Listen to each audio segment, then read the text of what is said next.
हाँ, hello my dear student, आप लोगों का मेरे चैनल पर स्वागत है। मिशन लक्ष्य पे। और जैसे कि हम लोग यहाँ पे नया यूनिट स्टार्ट कर रहे हैं, यूनिट 9। तो इसमें शैक्षिक प्रबंधन के बारे में है और प्रशासन क्या होता है, नेतृत्व क्या होता है, उसके बारे में हम लोग जानेंगे। तो इसका फर्स्ट पार्ट है, इसमें हम लोग कौन कौन से टर्म पढ़ेंगे वो चलिए देखते हैं। पहला टर्म जो इसमें है वो है शैक्षिक प्रबंधन क्या होता है। देखिए, प्रबंधन पहले हम समझते हैं कि प्रबंधन क्या होता है।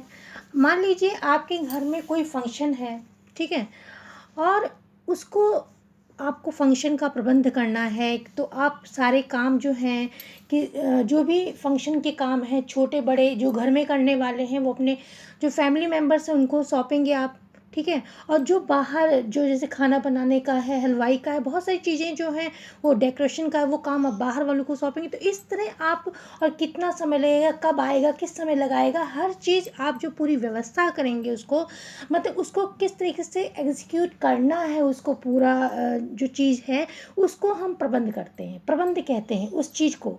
यानी कि जैसे मैंने आपको बताया, कोई फंक्शन है या आप किसी मतलब अगर मान लीजिए कोई मैरिज शादी का आपका प्रोग्राम हो रहा है घर में, तो आप लोग देखते हैं किस तरीके से घर के लोग, जो घर के सदस्य हैं, हर चीज़ की व्यवस्था करते हैं। टाइमली किस तरीके से होनी चाहिए, एक प्रॉपर वो लोग यहाँ तक कि एक लिस्ट बनाते हैं क्या क्या चीज़ें चाहिए, कौन कौन से समय पे क्या क्या चीज़ें होंगी, या कौन कौन से लोग आएंगे, पूरी व्यवस्था आप करते हैं। तो उसी व्यवस्था को, जो व्यवस्था करते हैं, उसी को हम प्रबंधन कहते हैं या प्रबंध कहते हैं। लेकिन जब वही प्रबंध हम शैक्षिक यानी कि शिक्षा के क्षेत्र में देखेंगे कि शैक्षिक प्रबंधन क्या होता है, तो शिक्षा के जो भी नियम बनाए जाते हैं, शिक्षा के क्षेत्र में जो उद्देश्य बनाए जाते हैं, उनको अप्लाई करके उनकी पूर्ति के लिए जो भी कार्य किए जाते हैं, जो भी चीज़ें की जाती हैं, उसी को शैक्षिक प्रबंधन कहते हैं। अब यहाँ पे क्या लिखा है उसके हिसाब से हम समझ लेते हैं। शैक्षिक और प्रबंध क्या है? शिक्षा से जुड़े हुए सभी प्रकार के जो भौतिक कार्य हैं, भौतिक कार्य की जो भी चीज़ों की व्यवस्था होगी, जैसे पढ़ाने के लिए एक लाइब्रेरी होगी या स्टेशनरी की आवश्यक जो भी चीज़ों की आवश्यकता होगी, भौतिक रूप से जो भी ज़रूरत है, उन चीज़ों को मिला के, और जो मानवीय लोग हैं, जो वहाँ पे वर्क कर्मचारी जो हैं, या जो भी टीचर्स हैं, जितने भी एक बाबू लोग हैं, जितने भी लोग वहाँ पे काम कर रहे हैं स्कूल में, शैक्षिक व्यवस्था में, उन सभी से मिलकर भी दोनों ही तत्व होते हैं। यानी कि शिक्षा से जुड़े हुए सभी प्रकार के भौतिक जो है और मानवीय तत्व जो इसमें आ जाते हैं शैक्षिक प्रबंध में, ठीक है। अब आगे देखते हैं। अगर इसमें देखें तो देखिए, आपका लिखा है कि मैनेजमेंट इम्पायर्स एन ऑर्डरली वे, यानी कि एक ऑर्डर में एक थिंकिंग होती है, एक सोच होती है।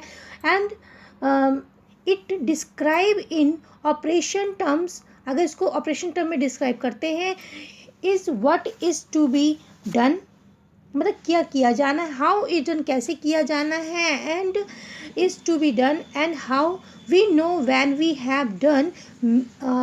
Management is not an occult mystique, यानी कि ये कोई आपका रहस्य नहीं है या कोई एक दिखावटी कोई चीज़ नहीं है। इट इज़ अ मेथड, ये एक मेथड है, ये ऑपरेशन है।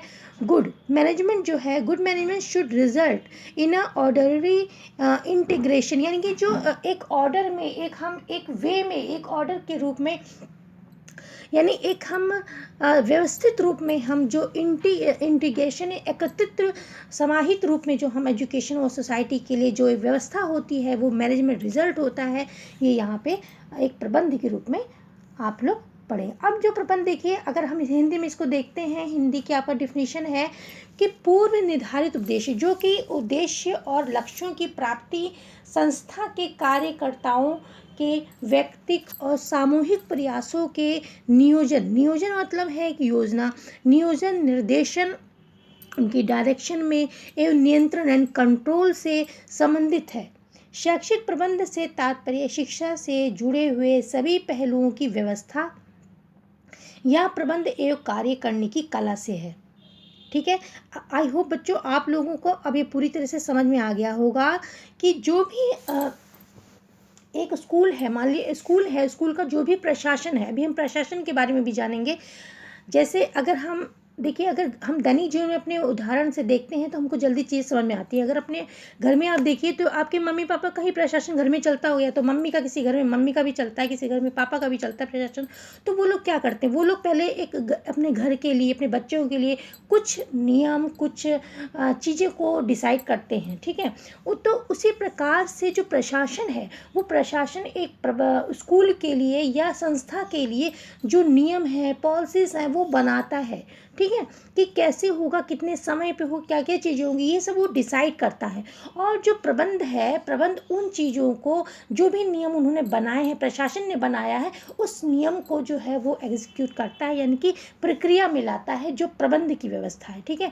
तो अब आपको समझ में, अभी हम लोग इसको विस्तार से पढ़ेंगे, यानी कि प्रशासन में और प्रबंध में क्या अंतर है वो आगे चल के हम लोग देखेंगे। अभी मैंने आपको थोड़ा सा बता दिया है कि जो प्रशासन है उसका मतलब है नियमों को बनाना, कायदों को बनाना और उसको लागू करवाना, और सब चीज़ों को करवाना, कैसे लागू होगा, कैसे क्या होगा, ये प्रबंधन का काम है।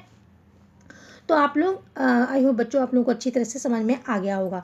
अब जो प्रबंध है इसमें देखिए क्या होती है, योजना बनती है। पहले तो योजना बनाई, जैसे हमको ये भाई संस्था का प्रबंध करना है, पूरी व्यवस्था देखनी है, ये शादी का ये एक फंक्शन है, उसकी पूरी व्यवस्था देखनी है, तो हम क्या करेंगे, पहले अपनी कॉपी किताब लेके एक लिस्ट बनाना शुरू करेंगे, ठीक है, क्या क्या हमको करना है, कैसे करना है। फिर योजना बना ली हमने, फिर संगठन देखते हैं, संगठन का भी क्या क्या, उसमें कौन कौन से लोग शामिल होंगे इसमें। फिर निर्देशन, हमको डायरेक्शन कैसे देने की, फल आदमी वो काम करेगा, फल आदमी वो काम करेगा, ये वहाँ से वो, ये निर्देशन हो गया, ठीक है, डायरेक्शन देगा। फिर नियंत्रण होगा, कंट्रोलिंग पावर होगी, किस समय पे देख मतलब एक तरह से देख रेख रखा जाएगा, कंट्रोल रखा जाएगा कि प्रॉपर समय पे काम हो रहा है कि नहीं। फिर समन्वय, फिर सब लोग सभी लोग ठीक से काम कर रहे हैं, बराबर ही सबको ध्यान में रखा जाएगा।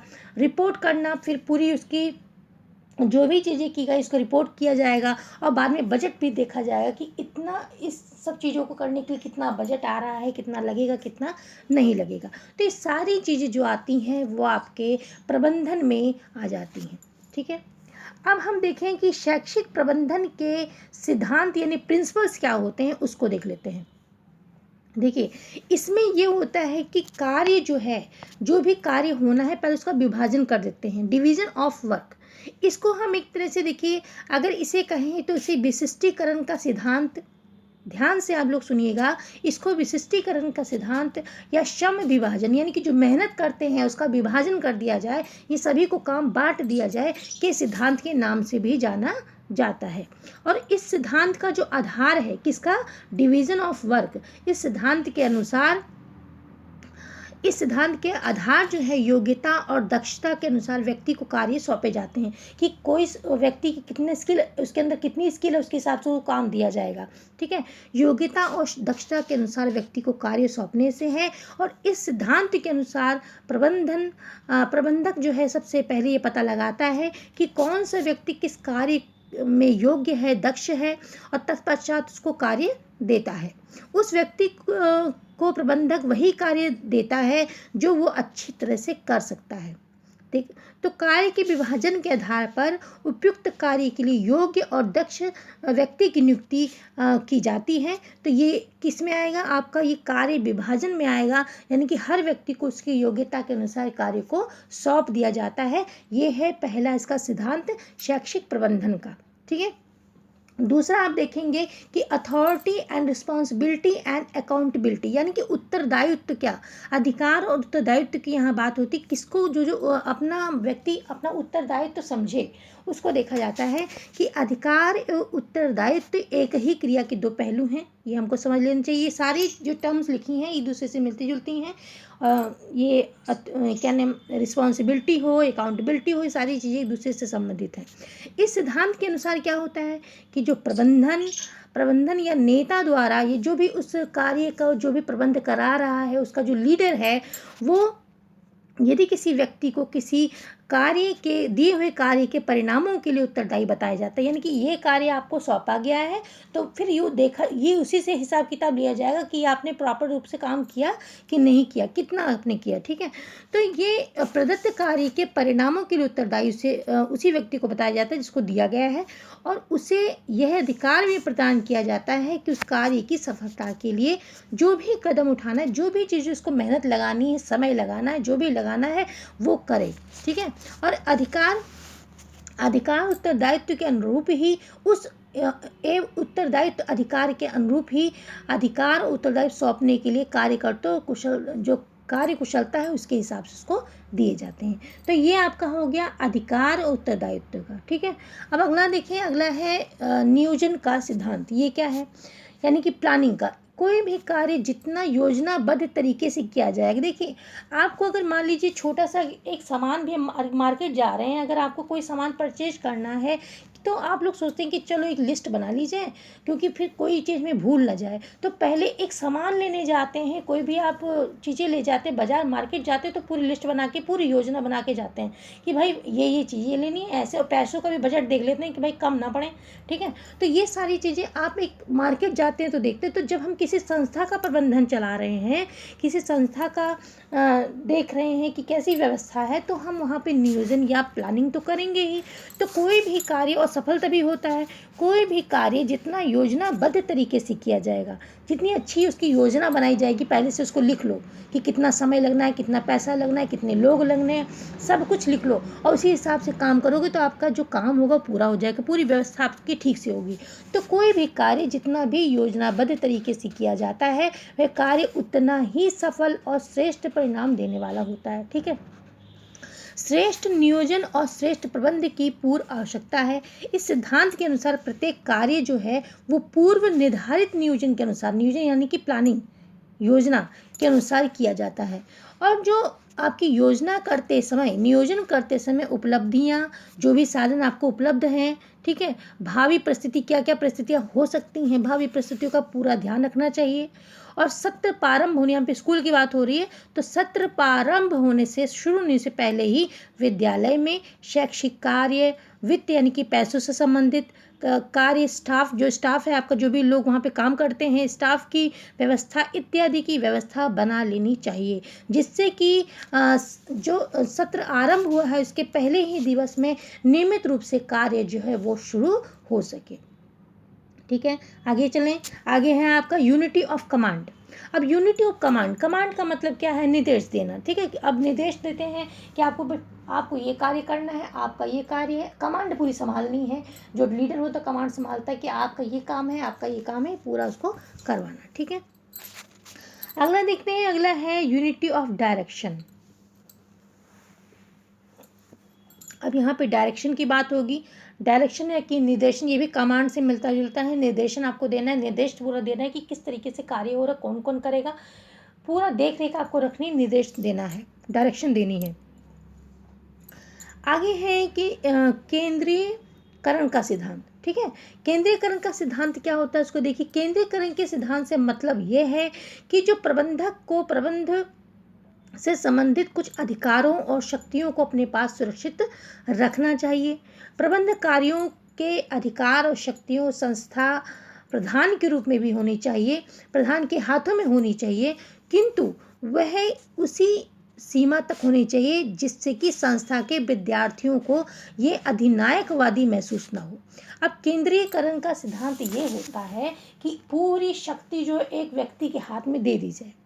ठीक है, अब पूरा, चाहे भाई अपने मन का, चाहे जो भी कर रहा है वो, कभी कभी हो सकता है अपनी मनमानी करे, वो भी कर सकता है। लेकिन अब यहाँ पे जो बात है कि अरे केंद्रीयकरण के सिद्धांत से ये मतलब है कि एक प्रबंधक को प्रबंध से संबंधित सारे अधिकार और शक्तियाँ जो भी है उसके पास सुरक्षित रख दी जाए।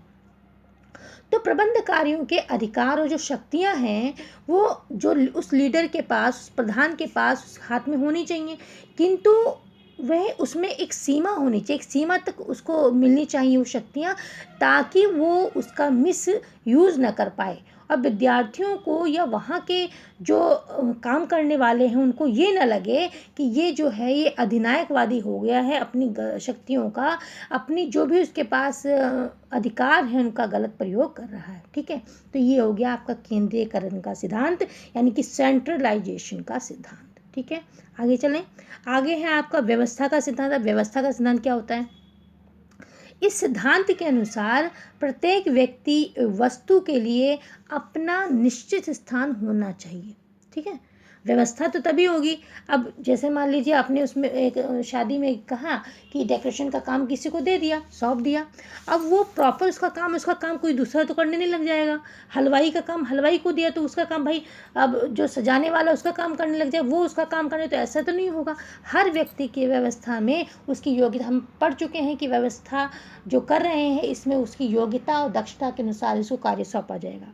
तो ये व्यवस्था जो है, व्यवस्था के सिद्धांत में यहाँ बताया गया कि इस सिद्धांत के अनुसार प्रत्येक व्यक्ति और वस्तु के लिए अपना निश्चित स्थान होना चाहिए। कार्य को सुचारू रूप से संचालित करने के लिए यह अति आवश्यक है कि प्रत्येक संस्थान में उपयोग में आने वाली वस्तुओं का स्थान निश्चित होता है और वही नियम कार्यकर्ताओं पर भी लागू होता है। किसी भी कार्यकर्ता को उसके निश्चित स्थान होने के कारण पहचाना जाता है और सिद्धांत के अनुसार न्यूनतम स्तर तथा वित्त व्यय के परिणाम स्वरूप अधिक कार्य कराया जा सकता है। ठीक है, आगे चलते हैं। आगे आपका है, तो ये आपने जो पढ़े हैं ये आपका हो गया जो हमारे शैक्षिक प्रबंध के सिद्धांत हैं, प्रिंसिपल्स हैं, वो हम लोग पढ़ चुके हैं। अब देखते हैं, अब जो है आगे का टॉपिक है वो है शैक्षिक प्रबंधन के कार्य क्या है। ठीक है, इसको देख लेते हैं, कार्य क्या है भाई। अब इसमें दे रखा है, पहला है प्लानिंग। किसी भी चीज़ को करने के लिए पहले क्या करते हैं? ठीक है, ये प्लानिंग करेंगे हम लोग, योजना बनाएंगे।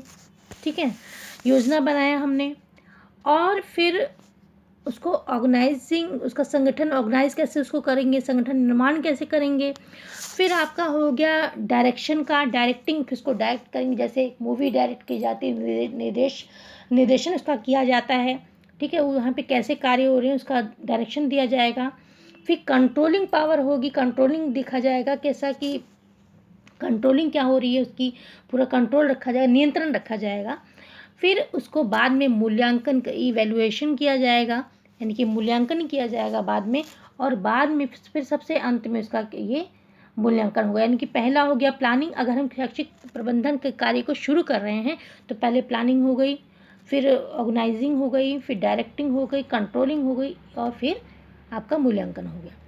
अब ये जो हमने किया है शैक्षिक प्रबंधन का, आखिर इसकी ज़रूरत क्यों पड़ गई भाई, पहले उसको देख लेते हैं कि आखिर शैक्षिक प्रबंधन की हमारे जीवन में या हमारे स्कूल में क्या ज़रूरत पड़ गई, उसको देख लेते हैं। तो सबसे पहला पॉइंट है कि शिक्षा के निर्धारित उद्देश्यों की प्राप्ति में सहायक है।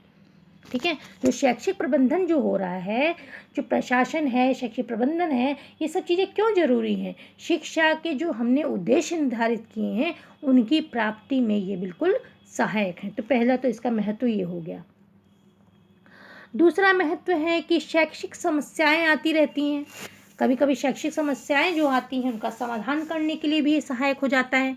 जब प्रबंधन अच्छा होगा तो ज़्यादातर भाई समस्याएं आएंगी नहीं। और अगर हमने अलग से बहुत सारी चीज़ें, मान लीजिए बजट की परेशानी हो गई, कोई दिक्कत हो गई, तो अगर हमने थोड़ा बहुत अपना ठीक से हर चीज़ रखी है तो उसमें से भी हम यूज़ कर सकते हैं। तो इस तरीके की चीज़ें जो है मानवीय संसाधनों का विकास करने में, जो मानवीय संसाधन वहाँ पे जो मानवीय हैं, टीचर्स हैं या स्टाफ है, उनके विकास करने में भी सहायक है। विभिन्न कारकों में समन्वय में सहायक है, यानी सभी जो कारक हैं उनमें एक जो समन्वय की एक दिशा है, उसकी दशा है, उसमें भी सहायक है। तो ये हम लोगों का हो गया। अब आगे का जो टॉपिक है हम लोगों का वो है संस्थानिक निर्माण क्या होता है और पोस्ट कार्य क्या होता है। ठीक है, इसको देखेंगे हम लोग। अब ये पहले संस्थानिक निर्माण को देख लेते हैं, ये क्या चीज़ है, यानी कि इंस्टीट्यूशनल बिल्डिंग क्या होती है उसके बारे में हम लोग पढ़ते हैं। फिर हम लोग पढ़ेंगे पोस्ट कार्य के बारे में। तो संस्थानीय निर्माण का जो अर्थ होता है बच्चों, वो एक ऐसी शैक्षिक व्यवस्था का प्रबंध करना है जिसमें कि रेनटो टागिउरी के मत के अनुसार 4 आयाम शामिल होते हैं। कौन कौन से 4 आयाम हैं वो देख लीजिए। पहली है पारिस्थितिकी, यानी कि इसका मतलब क्या है, इससे तात्पर्य है कि किसी भौतिक संसाधनों से है। इसका मतलब जैसे अब स्कूल बन रहा है, स्कूल की व्यवस्था हो रही है, तो वहाँ पे पारिस्थितिकी का मतलब क्या है, भवन का आकार, आयु, रूप, सुविधाएं आदि देखेंगे। ठीक है, और वहाँ पे जैसे टेबल होना चाहिए, कुर्सी, कंप्यूटर, OHP और आपका टैप रिकॉर्डर, LCD, ये सब जो भी सारी व्यवस्थाएं हैं ये इसमें आ गई। ठीक है, जब प्रबंध करेंगे यानी कि जो संस्था का निर्माण करेंगे हम, तब ये चीज़ें उसमें देखी जाएंगी, आयामी शामिल होंगे। दूसरा है वातावरण, हम लोग देखेंगे कि किसी संस्थान में जाति, मानवीयता और विद्यार्थियों का जो सामाजिक आर्थिक स्तर है, शिक्षकों के शैक्षिक स्तर, वेतन का स्तर, विद्यार्थियों और जो वयस्कों का मनोबल कैसा है, या कार्य की संतुष्टि का स्तर कितना है, ये भी देखेंगे। कार्यकर्ताओं के व्यक्तित्व से संबंधित जितने भी पक्ष होते हैं, वह सब परिवेश वहाँ पे कैसा है या वातावरण से सम्मिलित होते हैं, अतः उचित वातावरण का विद्यालय में होना अत्यंत आवश्यक है। सारी चीज़ें हम वहाँ पे देखेंगे। अब सामाजिकता देखते हैं। सामाजिकता का मतलब क्या है? सामाजिकता का मतलब है इस प्रणाली के अंतर्गत ये देखा जाता है कि संस्थान का संस्थागत या प्रशासनिक स्वरूप कैसा है, संस्थान में किस प्रकार के निर्णय लिए जाएंगे, इस और तथा व्यक्तियों का संवाद, आपस में जो बोलने का तरीका है, कम्युनिकेशन कैसा है, ये देखा जाएगा। और ये सब किसी संस्था के अंतर्गत समाज पर निर्भर करता है। अगला है संस्कृति। इसका मतलब संस्कृति आप जानते हैं, संस्कृति का तात्पर्य है कि संस्था के व्यक्तियों के मूल्य, विश्वास, मापदंड, सोचने की पद्धति इत्यादि से है। उपयुक्त हमने देखे चारों आयाम जो है वो एक दूसरे से अंतःक्रिया करते हैं, एक दूसरे संबंधित हैं, और ये सारी चीज़ें इसमें मिलती हैं, तो एक विद्यालय की संस्था के निर्माण में उचित माहौल बनता है। तो अब आगे जो है आगे टॉपिक है आपका कि पोस्ट कार्य क्या होता है। अब पोस्ट कार्य जो है, ये जो एक टर्म है, ये लूथर गुलिक द्वारा प्रतिपादित है और विभिन्न संस्थाओं के प्रबंधन और प्रशासन में व्यापक रूप से लोकप्रिय है। ठीक है, अब इसके हम मतलब को देख लेते हैं। P से होता है प्लानिंग, योजना, जो योजना के बारे में हम लोग अभी पढ़ चुके हैं बहुत अच्छी तरीके से। ठीक है, और फिर है संगठन निर्माण, यानी O मतलब ऑर्गेनाइजिंग, यानी कि संगठन निर्माण। फिर है स्टाफिंग, एस से होगा स्टाफिंग, यानी कि जो स्टाफ होगा वहाँ पे उसके बारे में बात हो रही है, जो भी लोग वहाँ सर्विस कर रहे हैं, जो भी टीचर्स हैं, जो भी और लोग जो कर्मचारी काम कर रहे हैं, उनके बारे में बात होगी। फिर डायरेक्शन के बारे में बात होगी कि डायरेक्शन में क्या है, देख लीजिए। अगर इसमें देखना चाहते हैं हम, तो इसमें ये है कि निर्देशन में योजनाओं को निर्धारित किए जाने के पश्चात आवश्यक सामग्रियों को छांटा जाता है, कर्मचारी को काम करने के लिए रखा जाता है, प्रबंधक को उन अंतिम रणनीति लक्ष्यों को छोटे व्यवहारिक समयबद्ध लक्ष्यों से विभाजित करके संगठन को अंतिम लक्ष्यों की दिशा में अपने प्रयासों को निर्देशित करना होता है। अब आगे जो है आपका कोऑर्डिनेशन है। इसका कोऑर्डिनेशन मतलब है समन्वय। इसका मतलब ये है आपका कि एक दूसरे से जो भी वहाँ पे लोग काम कर रहे हैं, उन सब का आपस में कैसा सहयोग है। अगर वो देखिए, अगर कोई भी संस्था है, वहाँ पे कर्मचारी हैं, टीचर हैं, अगर वो आपस में सहयोग नहीं करते हैं कि कार्य मतलब एक दूसरे के हिसाब से सहयोग से कार्य नहीं करते हैं, तो वो संस्था अच्छी तरह से काम नहीं कर पाएगी, वहाँ प्रबंधन अच्छी तरह से नहीं हो पाएगा। तो ये जो चीज़ है कोऑर्डिनेशन, ये भी बहुत ज़रूरी है। अगला है रिपोर्टिंग। अब रिपोर्ट का मतलब क्या होता है? रिपोर्टिंग करने का मतलब है कि प्रबंधन में संचार के माध्यमों को पूरे संगठन में दोनों तरफ से खुला रखना चाहिए, जो यह बेहतर अधिकारियों को काम की प्रगति की रिपोर्ट करने में सहायता करता है। यदि आवश्यक हो तो उन्हें योजना में संशोधन करने देता है।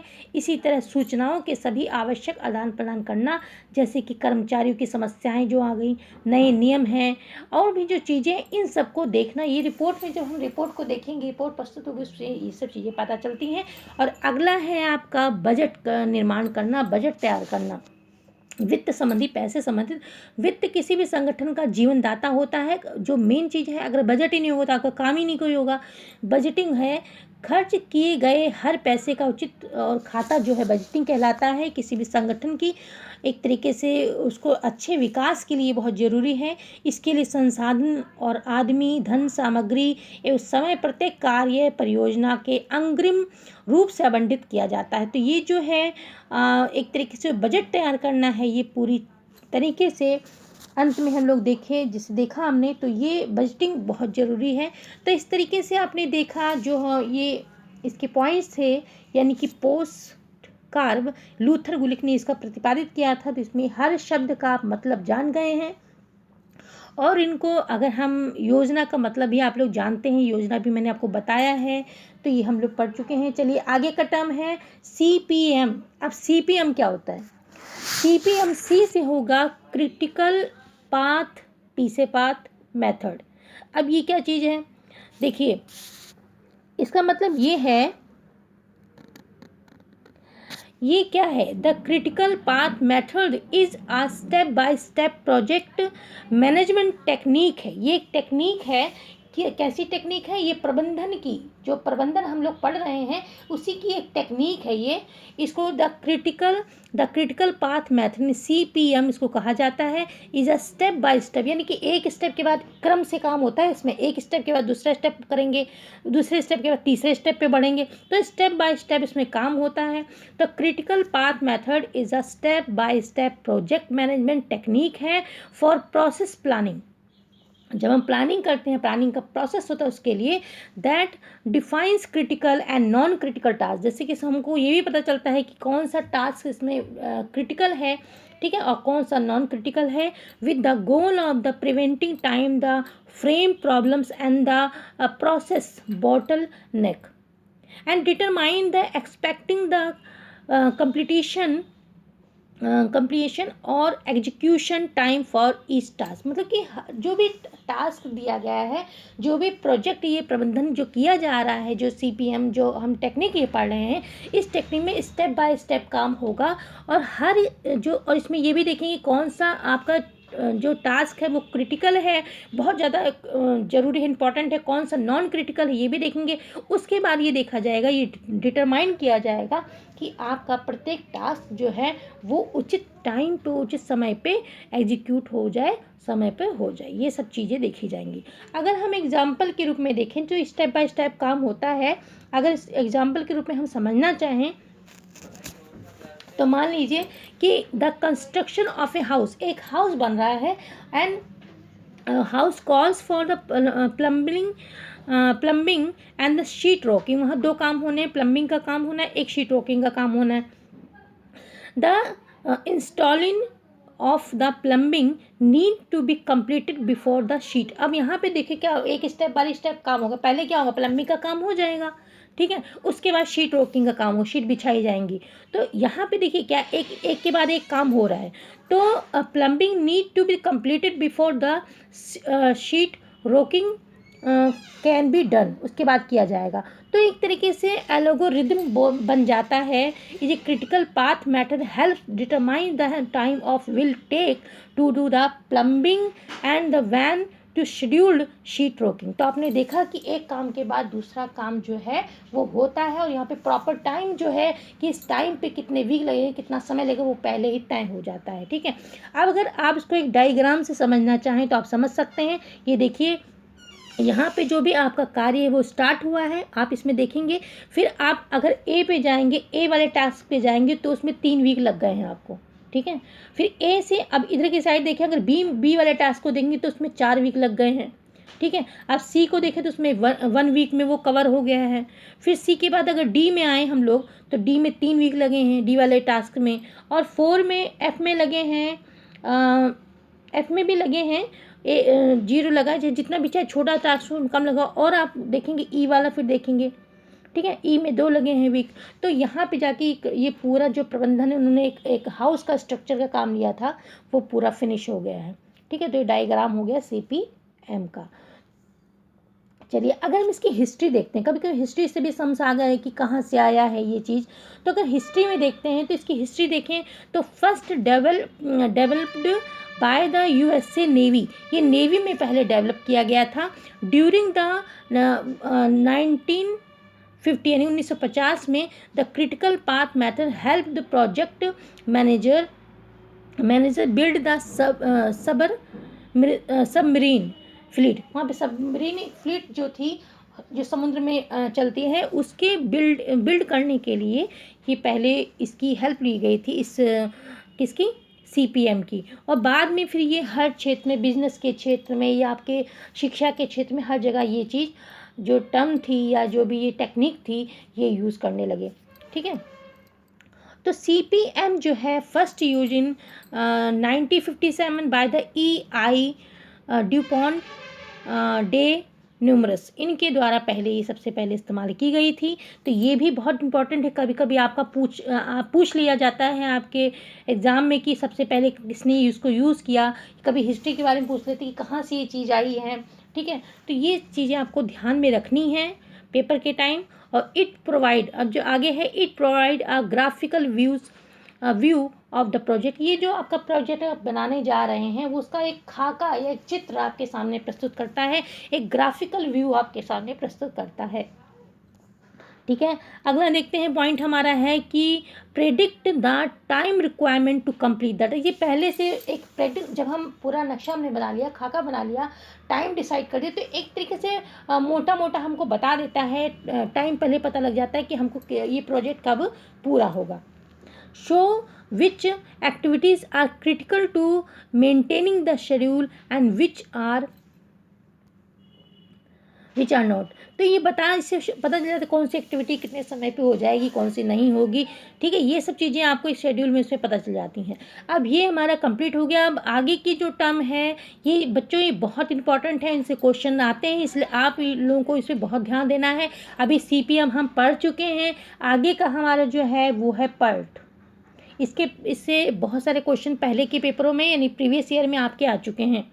अगर आप देखेंगे मेरे चैनल पर जाएंगे तो प्रीवियस ईयर के मैंने बहुत सारे पेपर आप लोगों को डाले हैं, उनको ध्यान से पढ़िए। और एक एक क्वेश्चन को मैंने बहुत अच्छी तरह से समझाया है, उससे आपको हेल्प मिलेगी। ठीक है, अगर मान लीजिए कोई आपका यूनिट नहीं कंप्लीट हो पाया है, बहुत अच्छी तरह से नहीं हुआ है, तो आप क्वेश्चन जब उसमें क्वेश्चन आंसर सॉल्व करेंगे तो मैंने अच्छी तरह से समझा दिया, उससे आपको बहुत हेल्प मिलेगी।